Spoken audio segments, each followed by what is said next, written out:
Hello नमस्कार, welcome आपके अपने YouTube channel learn India classes पर। असफलता एक चुनौती है, इसे स्वीकार करो, देखो भूल कहाँ हुई, सीखो और सुधार करो। तो हम अपनी कक्षा में एमसीक्यू करवा रही हैं, जैसे कि सीटी, एलडीसी, पशु परिचर, इन सभी परीक्षाओं में राजस्थान हिस्ट्री के लगभग क्वेश्चन आते रहते हैं। राजस्थान हिस्ट्री के जो क्वेश्चन है उनके एमसीक्यू जो विगत वर्षों में आए हुए हैं हम अपनी कक्षा में लगातार कर रहे हैं। और हमारा आज का टॉपिक है मेवाड़ में गुहिल और सिसोदिया वंश जो हुआ था उनके बारे में बात करेंगे। तो हमारी कक्षा की शुरुआत करते हैं। फर्स्ट क्वेश्चन है, निम्नलिखित में से कौन सा विद्वान गोहिलतों की ब्राह्मण उत्पत्ति के सिद्धांत के विरुद्ध है? Number 1 G H. Ojha, number 2 Dasharath Sharma, number 3 G N. Sharma, number 4 G N. Ashokpal. यानी कि इसने को पूछा है कि ऐसा कौन सा विद्वान है जो कहता है कि गोहिलोत जो है उनकी उत्पत्ति ब्राह्मण से नहीं हुई है। तो हमारा राइट आंसर आएगा 1 नंबर जी.एच. ओझा। जी.एच. ओझा जो है वह ब्राह्मणों जो जी.एल. ओझा जो है वह गोहिलतों को ब्राह्मण की उत्पत्ति से संबंधित नहीं मानते हैं, बल्कि ये कहते हैं कि गुहिल जो है वह सूर्यवंशी है।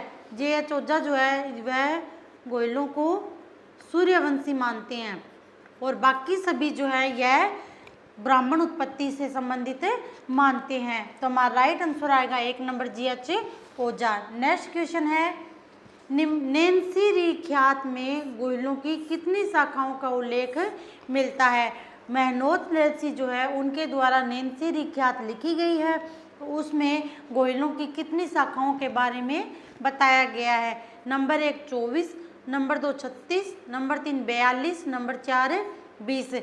तो मेहनोत नैन्सी के द्वारा लिखित जो शाखा है नैन्सी ख्यात, इसके अंदर मेहनोत नैन्सी ने गोहिलों की 24 शाखाओं के बारे में बताया है। और कर्नल जेम्स टोड जो है इसने भी गुरु ज्ञानचंद्र मंडाल के उपसार के संग्रहालय के आधार पर गोहिलों को 24 शाखाएं बताई है, लेकिन श्यामल दास ने गोहिलों की 36 शाखाएं बताई है। श्यामल दास जो है श्यामल दास के द्वारा गोहिलों की 36 शाखाओं के बारे में बताया गया है। और मेहनोत नैन्सी और कर्नल जेम्स टोड ने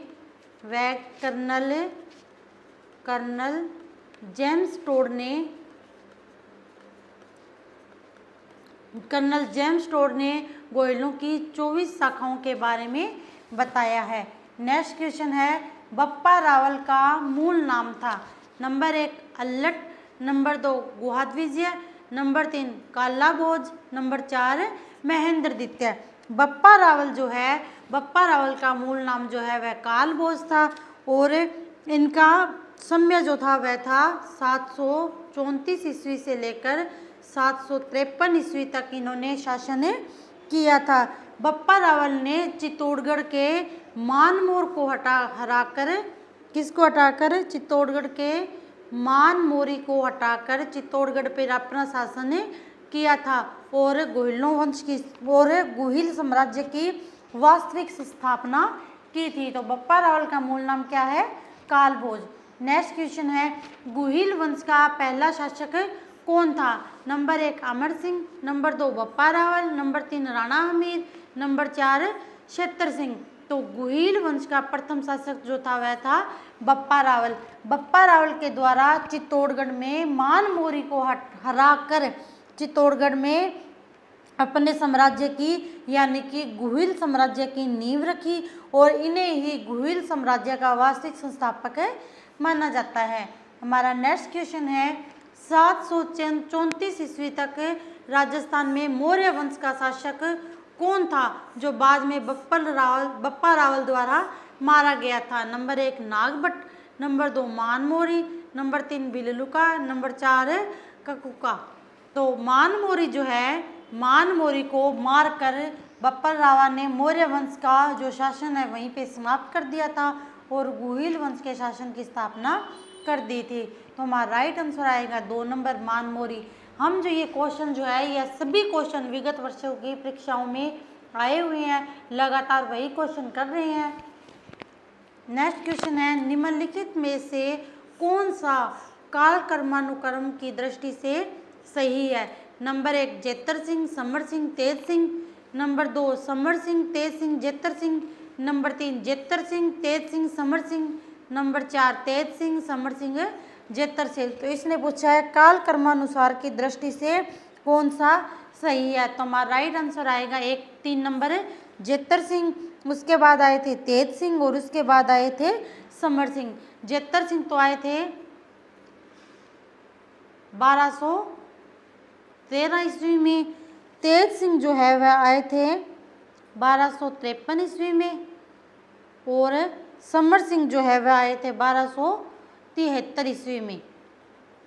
तो हमारा राइट आंसर आएगा 3 नंबर जेतर सिंह, तेज सिंह और समर सिंह।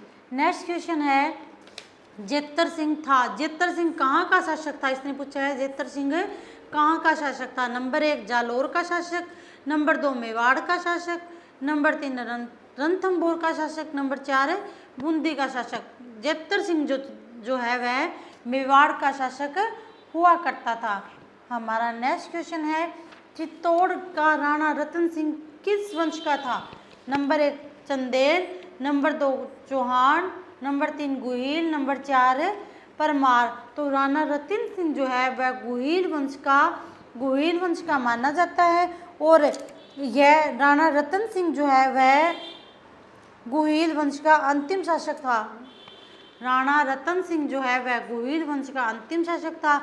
राणा रतन सिंह की मृत्यु के बाद अलाउद्दीन खिलजी ने चित्तौड़ पर अपना वर्चस्व स्थापित कर लिया था। तो राणा रतन सिंह जो वह युद्ध में मारा गया था। हमारा राइट आंसर आएगा गुहिल और यह अंतिम शासक गुहिल वंश का अंतिम शासक माना जाता है। नेक्स्ट क्वेश्चन है, अलाउद्दीन खिलजी और मेवाड़ वासियों के बीच चित्तौड़गढ़ की घेराबंदी किस वर्ष हुई थी? नंबर 1 1567, नंबर 2 1303, नंबर 4 1534, नंबर 4 है 1467। अलाउद्दीन खिलजी और मेवाड़ वासियों के बीच चित्तौड़ की जो घेराबंदी है वह 1303 ईस्वी में हुई। चित्तौड़ के ऊपर अलाउद्दीन खिलजी ने 18 जनवरी 1303 को आक्रमण करके और वहाँ पर जो चित्तौड़ का जो किला है उसके चारों ओर घेराबंदी कर ली थी और 26 अगस्त 1303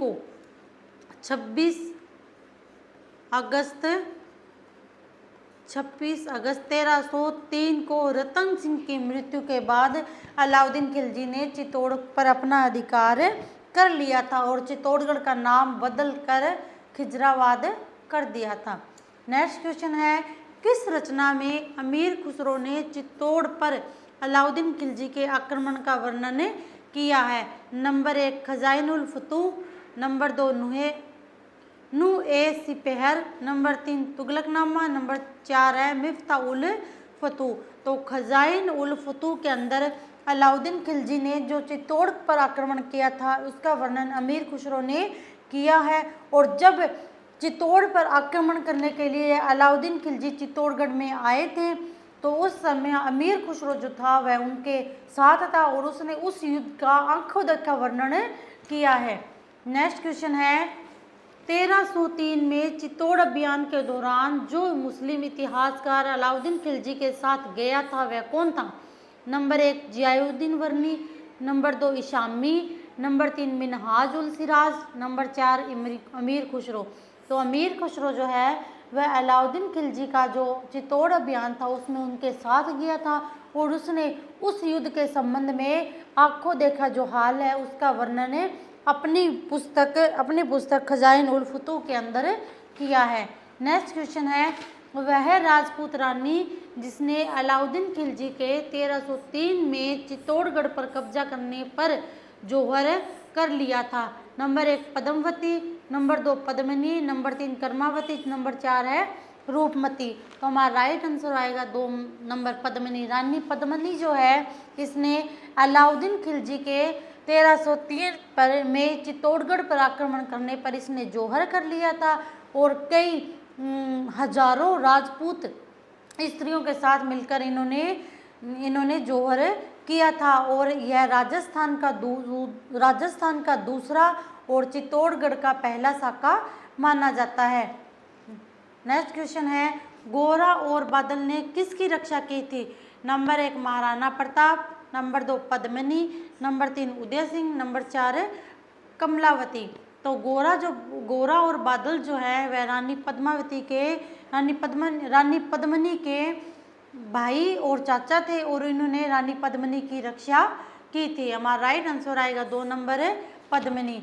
नेक्स्ट क्वेश्चन है, 1303 में चित्तौड़ विजय के बाद अलाउद्दीन ने चित्तौड़ का नया नाम क्या रखा था? Number 1 Nasirabad, number 2 Mominabad, number 3 Hoshangabad, number 4 Khizrabad. तो अलाउद्दीन ने चित्तौड़ विजय के बाद चित्तौड़गढ़ के दुर्ग का नाम अपने पुत्र खिजर के नाम पर खिजराबाद रख दिया था। तो हमारा राइट आंसर आएगा 4 नंबर। नेक्स्ट क्वेश्चन है, निम्नलिखित में से कौन सिसोदिया वंश के पूर्वज बने थे?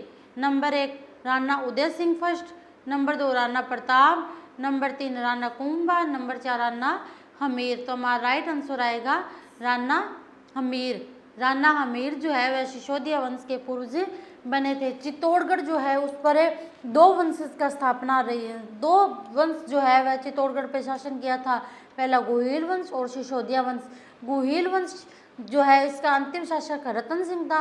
रतन सिंह के बाद चित्तौड़गढ़ में सिसोदिया वंश की स्थापना हुई थी और सिसोदिया वंश में राणा हमीर जो है वह सिसोदिया वंश के पूर्वज बने थे। नेक्स्ट क्वेश्चन है, विषम घाटी पंचानन की संज्ञा मेवाड़ के किस शासक को दी गई? विषम घाटी पंचानन की संज्ञा मेवाड़ के किस शासक को दी गई? नंबर 1 राणा हमीर, नंबर 2 राणा लाखा, number 3 Rana Kumbha, number 4 Rana Uday Singh.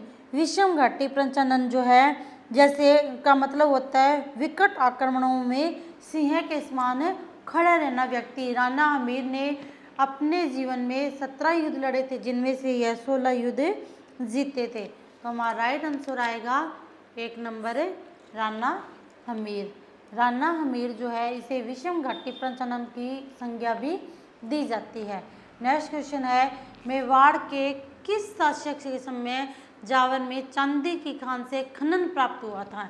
Number 1 क्षेत्र सिंह, नंबर 2 रतन सिंह, नंबर 3 लक्ष्य सिंह, नंबर 4 कुंभा। मेवाड़ के किस शासक के समय जावर में चांदी की खान से खनन प्राप्त हुआ था? तो हमारा राइट आंसर आएगा लक्ष्य सिंह यानी कि राणा लाखा। राणा लाखा के समय के राजस्व काल में मगरा जिले के जावर गांव में चांदी की खान निकली गई थी, जिससे कि काफ़ी मात्रा में चांदी और सीसा मिला था और इससे राजस्व आय में काफ़ी वृद्धि हुई थी। नेक्स्ट क्वेश्चन है, निम्नलिखित शासकों में से सबसे अधिक किसे मेवाड़ की बौद्धिक एवं कलात्मक उन्नति का श्रेय जाता है? नंबर 1 महाराणा कुंभा, नंबर 2 महाराणा सांगा, नंबर 3 महाराणा प्रताप, नंबर 4 महाराणा राज सिंह। तो महाराणा कुंभा जो है इसने मेवाड़ की बौद्धिक और कलात्मक उन्नति का श्रेय जाता है, क्योंकि महाराणा कुंभा ने बहुत सारे दुर्गों का पुनर्जीर्णोद्धार करवाया था और यह एक अच्छे संगीतज्ञ भी थे, ये अच्छे कविताएं लेखक भी थे और महाराणा कुंभा में अनेक प्रकार की उपलब्धियां थी और इन महाराणा कुंभा की मृत्यु इनके पुत्र के द्वारा ही कर दी गई थी। नेक्स्ट क्वेश्चन है, नृत्य रत्न कोश की रचना किसने की? नृत्य रत्न कोश की रचना किसने की? नंबर 1 है Kumbha, number 2 Mandan, number 3 Som, number 4 Jagjivan वट। तो नृत्य रत्न कोश की जो रचना है वह कुंभा के द्वारा की गई थी, महाराणा कुंभा के द्वारा की गई थी। नेक्स्ट क्वेश्चन है, कौन सा ग्रंथ कुंभा द्वारा रचित नहीं है? नंबर 1 संगीत राज, नंबर 2 संगीत मीमांसा, नंबर 3 संगीत स्वपन, नंबर 4 सूर प्रबंध। तो महाराणा कुंभा के द्वारा संगीत राज लिखा गया था, संगीत मीमांसा भी लिखा गया था और सूंड प्रबंध भी लिखा गया था, लेकिन महाराणा कुंभा के द्वारा संगीत स्वपन यानी कि संगीत रत्नाकर की स्थापना नहीं की गई थी। नेक्स्ट क्वेश्चन है, महाराणा कुंभा के विषय में निम्नलिखित में से कौन सा कथन असत्य है? नंबर 1 इन्होंने कुंभलगढ़ का निर्माण किया, नंबर 2 ये संगीत प्रेमी थे। नंबर 3, वे मेवाड़ के महान शासकों में से एक थे। नंबर 4, वे स्वयं विद्वान न थे किंतु विद्वानों के आश्रयदाता थे। तो यह सही है कि महाराणा कुंभा ने कुंभलगढ़ का निर्माण करवाया था। ये संगीत प्रेमी भी थे और इन्होंने अनेक प्रकार की रचनाएं भी की थी। ये मेवाड़ के महान शासकों में से थे। ये स्वयं विद्वान नहीं थे लेकिन विद्वानों को आश्रयदाता थे। ये गलत है। महाराणा कुंभा जो है वह काफ़ी विद्वान व्यक्ति थे। इन्हें कई प्रकार की भाषाओं का ज्ञान था और इन्होंने कई प्रकार की भाषाओं में अपनी रचना की थी। तो ये विद्वान तो थे। तो इसने राइट आंसर आएगा 4 नंबर। इसने गलत ले रखा है। इसने क्या पूछा है? असत्याकथन पूछा और असत्याकथन है 4 नंबर। नेक्स्ट क्वेश्चन है, निम्न में कुंभा द्वारा रचित ग्रंथ है। नंबर 1 संगीत माला, नंबर 2 संगीत सागर, नंबर 3 संगीत सरिता, नंबर 4 है संगीत राज। तो कुंभा के द्वारा संगीत राज, संगीत मीमांसा, शूड प्रबंध, रसिक प्रिय इत्यादि कविताएं इत्यादि रचनाएं की गई थी। तो हमारा राइट आंसर आएगा 4 नंबर संगीत राज। नेक्स्ट क्वेश्चन है, सूड प्रबंध के लेखक कौन थे? महाराणा प्रताप, महाराणा सांगा, महाराणा राज सिंह, महाराणा कुंभा। तो सूड प्रबंध के लेखक जो है वह महाराणा कुंभा थे। नेक्स्ट क्वेश्चन है, निम्नलिखित में से कौन सा ग्रंथ कुंभा द्वारा रचित नहीं है? संगीत राज, रसिक प्रिय, राजवल्लभ, संगीत मीमांसा। तो राइट आंसर आएगा हमारा 3 नंबर राजवल्लभ।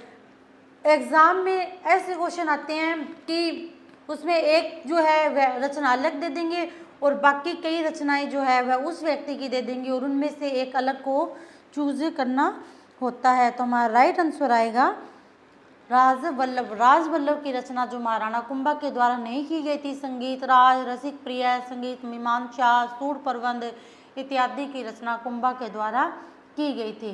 नेक्स्ट क्वेश्चन है, शिल्प शास्त्री मंडन द्वारा रचित ग्रंथ रूप मंडन का संबंध किस विषय से है? नंबर 1 राजप्रसाद, नंबर 2 मूर्तिकला, नंबर 3 वास्तुकला, नंबर 4 चित्रकला। तो शिल्प शास्त्री मंडन द्वारा रचित ग्रंथ रूप मंडन का संबंध जो है वह मूर्तिकला से है और इनके द्वारा अनेक प्रकार की रचनाएं की गई थी। नेक्स्ट क्वेश्चन है, शिल्प शास्त्री मंडन द्वारा लिखित ग्रंथ कौन सा नहीं है? नंबर 1 प्रसाद मंडन, नंबर 2 रूप मंडन, नंबर 3 वास्तुसार मंडन, नंबर 4 कला मंडन। शिल्प शास्त्री मंडन के द्वारा कला मंडन ग्रंथ जो है वह नहीं लिखा गया है। इनके द्वारा कौन से लिखे गए हैं? रूप मंडन, देवमूर्ति प्रकरण, वास्तु मंडन, वास्तुसार, कोदुंड मंडन, शाकुन मंडन, वेद मंडन, प्रसाद मंडन, राजवल्लभ मंडन। ये इत्यादि जो है वह मंडन के द्वारा कुंभा का जो शिल्पी जो है मंडन, इसके द्वारा इनकी रचनाएं की गई थी। लेकिन इस मंडन के द्वारा कला मंडल की कोई भी रचना नहीं की गई थी। नेक्स्ट क्वेश्चन है, कौन सा ग्रंथ कुंभा की रचना नहीं है? नृत्य रत्न कोश, कला निधि, रसिक प्रिय, शुद्धा प्रबंध। तो कुंभा के द्वारा कौन सा ग्रंथ नहीं लिखा गया है? हमारा राइट आंसर आएगा कलानिधि। कलानिधि जो है इसकी रचना कुंभा के द्वारा नहीं की गई है बल्कि मंडन का जो पुत्र है गोविंद के द्वारा कलानिधि की रचना की गई थी। तो हमारा राइट आंसर आएगा 2 नंबर। नेक्स्ट क्वेश्चन है, किस राजा को अभिनव व्रताचार्य, हिंदू सुल्ताना, छाप गुरु, रायन, दान गुरु की उपाधियों से जाना जाता है? Number 1 Rana Singh, number 2 Ratan Singh, number 3 Rana Kumbha, number 4 Pratap. तो राइट आंसर आएगा राणा कुंभा। राणा कुंभा को अनेक प्रकार की उपाधियां दी गई है क्योंकि इन्होंने अनेक प्रकार के कार्य किए हैं। ये हर चीज़ के अंदर विद्वान थे। तो इन्हें अभिनव व्रताचार्य, हाल गुरु, राजगुरु, तोमरमल, नटराज का कृता, राणो रासो, हिंदू सुल्ताना, शैल गुरु, नंद किशावर, दान गुरु, परम गुरु, चाप गुरु, सुरग्रामणी, निर्भय इत्यादि उपाधियों से नवाजा गया है। नेक्स्ट क्वेश्चन है, राजगुरु, दान गुरु, हाल गुरु, परम गुरु नामक उपाधियां किस शासक की थी? नंबर 1 बप्पा रावत, नंबर 2 राणा सांगा, नंबर 3 राणा मेर, नंबर 4 राणा कुंभा। तो राइट आंसर आएगा राणा कुंभा। राणा कुंभा के द्वारा अनेक प्रकार के दुर्गों का पुनरुद्धार करवाया गया था। इनके द्वारा राजस्थान के 84 दुर्गों में से 84 दुर्गों में से 52 दुर्गों का पुनर्द्वार करवाया गया था, इसलिए इन्हें महान शासक कहा जाता है और इन्हें दानवीर भी कहा जाता है। नेक्स्ट क्वेश्चन है, निम्न में से कौन से शासक अभिनव भट्टाचार्य के नाम से प्रसिद्ध थे? नंबर 1 कुंभा, नंबर 2 सांगा, नंबर 3 भारमल, नंबर 4 जय सिंह। तो अभिनव भट्टाचार्य के नाम से महाराणा कुंभा नामक जो शासक है वह प्रसिद्ध था। नेक्स्ट क्वेश्चन है, संगीत ज्ञान के कारण कुंभा को कौन सी उपाधि प्राप्त हुई थी? नंबर 1 संगीत राज, नंबर 2 अभिनव भट्टाचार्य, नंबर 3 दान गुरु, नंबर 4 हाल गुरु। संगीत ज्ञान के कारण कुंभा को अभिनव भट्टाचार्य की उपाधि प्राप्त हुई थी। संगीत ज्ञान के कारण कुंभा को अभिनव भट्टाचार्य की उपाधि प्राप्त हुई थी और यह संगीत के क्षेत्र में कुंभा का विपुल ज्ञान था और इसलिए इन्हें यह उपाधि नाट्य शास्त्र का अच्छा ग्राह्य होने के कारण कुंभा को नव्य भारत भी कहा जाता है। नेक्स्ट क्वेश्चन है, निम्न में से कौन सा विद्वान कुंभा के दरबार में नहीं था? नंबर 1 नाथा, नंबर 2 मुनि जिन विजय सूरी, नंबर 3 मुनि सुंदर सूरी, नंबर 4 टिल्ला भट्ट। क्या पूछा इसने, कौन सा विद्वान कुंभा के दरबार में नहीं था? तो हमारा राइट आंसर आएगा मुनि जिन विजय सूरी जो है वह कुंभा के दरबार में नहीं था। कुंभा के दरबार में कौन कौन थे? मंडन था, गोविंद था, नाथ था, सारंग व्यास, सुंदरगनी, टिल्ला भट्ट, कुंभाकालीन, भुवन सुंदर सूरी, सोम सुंदर सूरी, जयशंकर सूरी इत्यादि थे, लेकिन उनमें मुनिजिन विजय सूरी नामक विद्वान नहीं था। नेक्स्ट क्वेश्चन है, कुशल माता का भव्य मंदिर जिसका निर्माण महाराणा कुंभा ने करवाया था कहाँ पर स्थित है? Number 1 Udaipur, number 2 Kumbhalgarh, number 3 Badnore, number 4 Osian. तो कुशल माता का मंदिर जिसका निर्माण महाराणा कुंभा के द्वारा करवाया गया था यह बदनौर भीलवाड़ा में स्थित है, जिसे बराठ माता का मंदिर भी कहा जाता है। कुशल माता का मंदिर जो है इसे बराठ माता का मंदिर भी कहा जाता है और यह कहाँ पे स्थित है? भीलवाड़ा में। वह कौन सा मेवाड़ का मशहूर शासक था जिसने अचलगढ़ के किले की मरम्मत करवाई थी? Number 1 Rana Kumbha, number 2 Rana Raj Singh, number 3 Rana Ratan Singh, number 4 Rana सांगा। तो राणा कुंभा जो है, महाराणा कुंभा, इन्होंने अचलगढ़ के किले की मरम्मत करवाई थी। इन्होंने राजस्थान के 84 दुर्गों में से 32 दुर्ग कुंभा के द्वारा बनवाए गए थे और इन्होंने बाकी जो अन्य दुर्ग थे उनमें मरम्मत का कार्य भी करवाया था। नेक्स्ट क्वेश्चन है, राजस्थानी वास्तुकला का जनक किसके माना जाता है? नंबर 1 राय सिंह, नंबर 2 मान सिंह, नंबर 3 विजय सिंह, नंबर 4 राणा कुंभा। तो हमारा राइट आंसर आएगा राणा कुंभा। राणा कुंभा को राजस्थानी वास्तुकला का जनक माना जाता है क्योंकि ये किलों में विशेष रुचि दिखाते थे और नई नई प्रकार से किलों की स्थापना करवाते थे। नेक्स्ट क्वेश्चन है, निम्न में से कौन सा दुर्ग कुंभा के द्वारा निर्मित नहीं है? नंबर 1 कुंभलगढ़, नंबर 2 बसंती दुर्ग, नंबर 3 मचान दुर्ग, नंबर 4 गागरोन दुर्ग। कुंभा के द्वारा कौन सा दुर्ग नहीं बनाया गया है? तो हमारा राइट आंसर आएगा 4 नंबर गागरोन का दुर्ग। गागरोन के दुर्ग का निर्माण कुंभा के द्वारा नहीं करवाया गया है। नेक्स्ट क्वेश्चन है, वह प्रसिद्ध राजपूत राजा कौन था जिसने राजस्थान में सर्वाधिक दुर्गों का जीर्णोद्धार एवं निर्माण करवाया? राणा रतन सिंह, पृथ्वीराज चौहान, महाराणा कुंभा, महाराणा राय सिंह। हमारा राइट आंसर आएगा महाराणा कुंभा। महाराणा कुंभा ने सर्वाधिक दुर्गों का जीर्णोद्धार करवाया और इन्होंने 32 दुर्गों का निर्माण करवाया, इसलिए इन्हें राजस्थान के वास्तुकला के नाम से भी जाना जाता है। राणा कुंभा द्वारा निर्मित अचलगढ़ का किला किस स्थान पर स्थित है? Number 1 Pali Ahore, number 3 Siwana, number 4 Mount Abu. तो अचलगढ़ का किला जो है वह माउंट आबू में स्थित है। हमारा राइट आंसर आएगा 4 number mount Abu. Next question है, महाराणा कुंभा को कितने किलों के निर्माण का श्रेय प्राप्त है? Number 1 39, number 2 32, number 3 25, number 4 30। तो महाराणा कुंभा को 32 दुर्गों के निर्माण का श्रेय प्राप्त है। इसी के साथ हमारी कक्षा समाप्त होती है। अगर आपको हमारी कक्षा अच्छी लगी है तो चैनल को लाइक करें, कक्षा को शेयर करें और सब्सक्राइब करें। जय हिंद, जय भारत।